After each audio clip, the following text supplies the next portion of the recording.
Bonjour. C'est mon grand-père là-bas qui a mal au pied. Là il pleut. C'est moi avec la parapluie. Quand tu as les harcèlements là-bas dans ma ferme, le bruit, la pharmacie dit qu'elle elle lui a donné les médicaments. Mais en fait non. Mon grand-père m'a dit ça va servir à quoi? Je m'en fous quoi. Pourquoi elle les a mis les trois dedans. Nous on va parler de ça. C'est de provocation. Après tu sors, il y a le code postal 34, il y a le marché. Cette bande de mafia qui n'a pas d'enfant. Et vous parlez de quelque chose. Il faut que vous le notez. Je crois que vous avez déjà vu des manifestations pour des déplacements impulsifs ou je sais pas quoi des enfants. Et tu vois qu'il n'y a pas de justice, tu vois qu'il n'y a pas de... Regardez bien leur tête. Ce n'est pas vrai ça. Ça veut dire se rassembler à le même endroit. Comment ils se rassembler? Tu as compris? Se rassembler dans un endroit et manifester ou je sais pas quoi, donc c'est rien. Tout leur truc là. Pour te faire croire. C'est comme par exemple là t'as peur pour tes enfants, tu penses sur tes enfants pour le, le signalement. Pourtant quand elle a fait aller sa mère, il y a une caméra là qui est en train de filmer. Quand ils font des signalements au hôtel de Villain, quand ils font des signalements, je vais aller prendre rendez-vous pour mon grand-père, pas pour ma grand-mère. Ils sont en train de filmer, je crois qu'ils me filment là ou ils filment qui?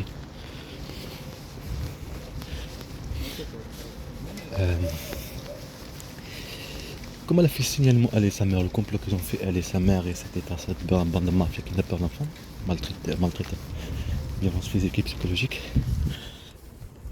C'est pareil. Et les enfants, tu crois ils les ont pris? Le social est venu, allez, on prend les enfants. Non. Fallait faire ceci, puis jouer avec la peur et partir. Pour vivre le déplacement, créer de la violence. Comme je te dis, manipuler la justice avec ceci. Il faut pas se laisser faire.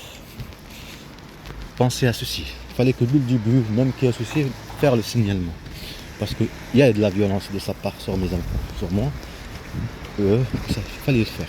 Et après les récupérer, faire la bataille. Faire la bataille.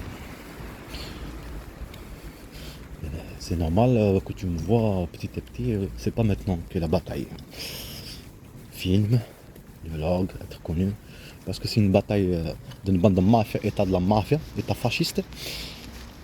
Que son service de renseignement, tu vois, James Bond, au lieu d'aller protéger le pays, la guerre impère, la guerre à mes enfants. Alors il faut pas se presser, mais le temps passe, maintenant c'est trop tard. Il y a la colonisation des enfants. C'est un état raciste, criminel, il faut oublier le truc de racisme surtout. C'est racisme, pas racisme, une guerre à mon fils. Hier on a déjà parlé de... J'avais fait une petite musique vite fait. Rendez-vous déjà. J'ai envie de filmer mon compère l'été. On a marché quand même. Oh. C'était même ici les harcèlements. Hein. Je demande juste une cube pour ma grand-mère.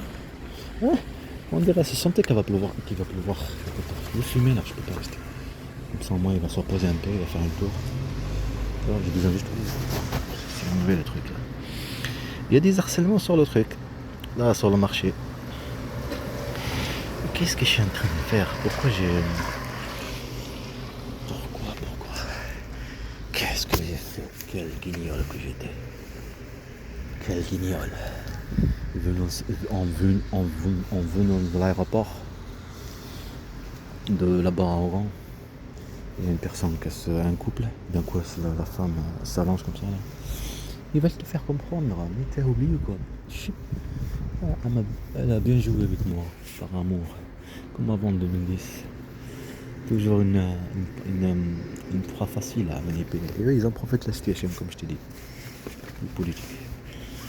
C'est de con que j'étais, hein. Un abruti, hein. Ouais, ça, je fume une cigarette. Abruti que j'étais. J'ai perdu mes enfants, moi-même. Ouais, mais tu penses à tes enfants, c'est logique, non? Alors, sécurité, alors bien. Alors, bien être. Ce qui est normal, non? C'est le commissariat juste ici là qu'on a venu poser plainte et les harcèlements, c'est ça qu'ils voulaient pas qu'on mette plainte. Pas que ce soit écrit. Et même c'est exactement ce qu'ils veulent. Putain, on est mort, pas de solution. Je fais une petite musique avec l'intelligence artificielle pour vous faire écouter le temps que je roule. Il était une fois au bord d'un grand lac tranquille, un arbre magique. Ses branches s'étendaient haut dans le ciel et ses feuilles chantaient des mélodies que seuls les cœurs purs pouvaient entendre. Sous cet arbre vivait un papa qui gardait un trésor plus précieux que tout. Les souvenirs de ses enfants, leur sourire, leur voix, leurs câlins. Chaque nuit, quand les étoiles s'allumaient une à une dans le ciel, le papa s'asseyait sous l'arbre, fermait les yeux, et il sentait le vent lui apporter des parfums familiers. L'odeur des cheveux de son fils, la chaleur d'une main dans la sienne, les éclats de rire qui flottaient dans l'air. L'arbre, qui connaissait l'amour du papa, tendait alors ses branches jusqu'aux étoiles, et il murmurait aux enfants, là où ils étaient. Ton papa pense à toi, ton papa t'aime plus que tout, tu n'es jamais seul. Et dans leur sommeil, très loin, ces enfants souriaient doucement, car même s'ils ne savaient pas d'où venait ce bonheur, ils sentaient que quelque chose de très fort et très beau les entourait. Et ainsi, nuit après nuit, le papa et ses enfants se retrouvaient par le cœur, guidés par l'amour, plus puissant que le temps, plus grand que la distance. Il était une fois, au bord d'un grand lac tranquille, un arbre magique. Ses branches s'étendaient haut dans le ciel, et ses feuilles chantaient des mélodies que seuls les cœurs purs pouvaient entendre. Sous cet arbre vivait un papa qui gardait un trésor plus précieux que tout. Les souvenirs de ses enfants, leur sourire, leur voix, leur câlin. Chaque nuit, quand les étoiles s'allumaient une à une dans le ciel, le papa s'asseyait sous l'arbre, fermait les yeux, et il sentait le vent lui apporter des parfums familiers.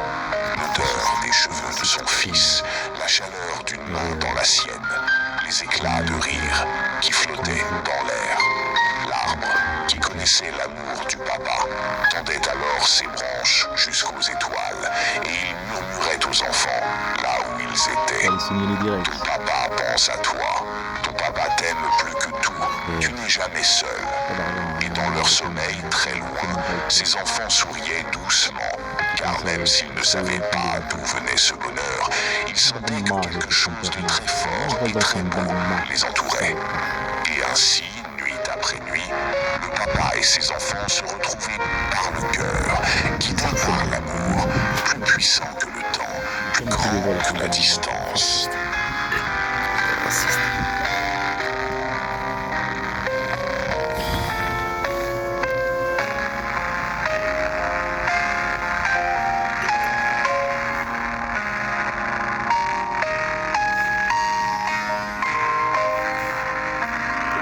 Une fois, c'est ça le film.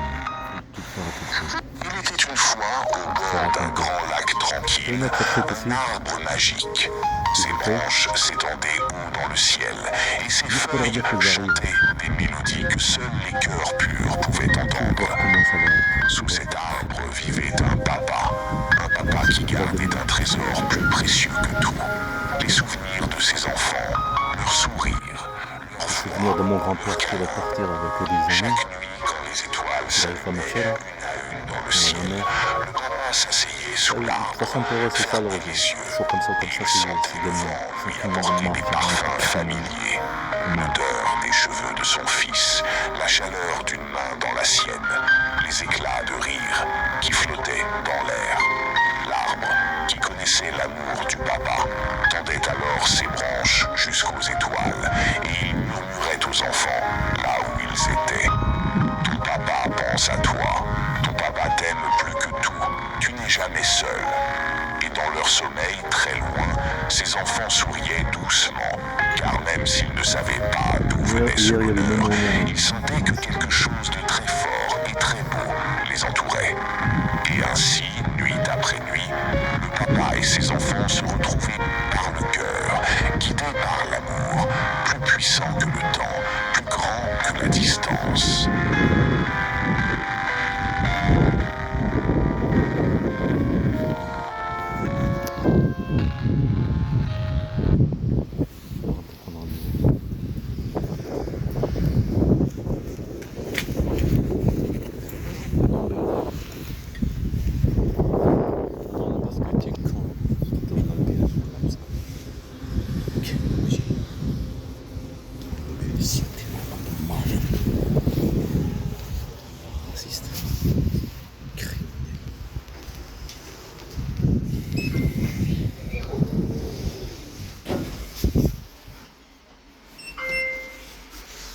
T'as déjà vu la survie, les films que tu regardes, les sacs et tout ça. Ils survivent dans un état fasciste et raciste, criminel. Moi je dois vous laisser, je dois prendre rendez-vous pour mon grand-père. Étage 1. Connard, ça me fait rappeler le marché en plus d'Algérie.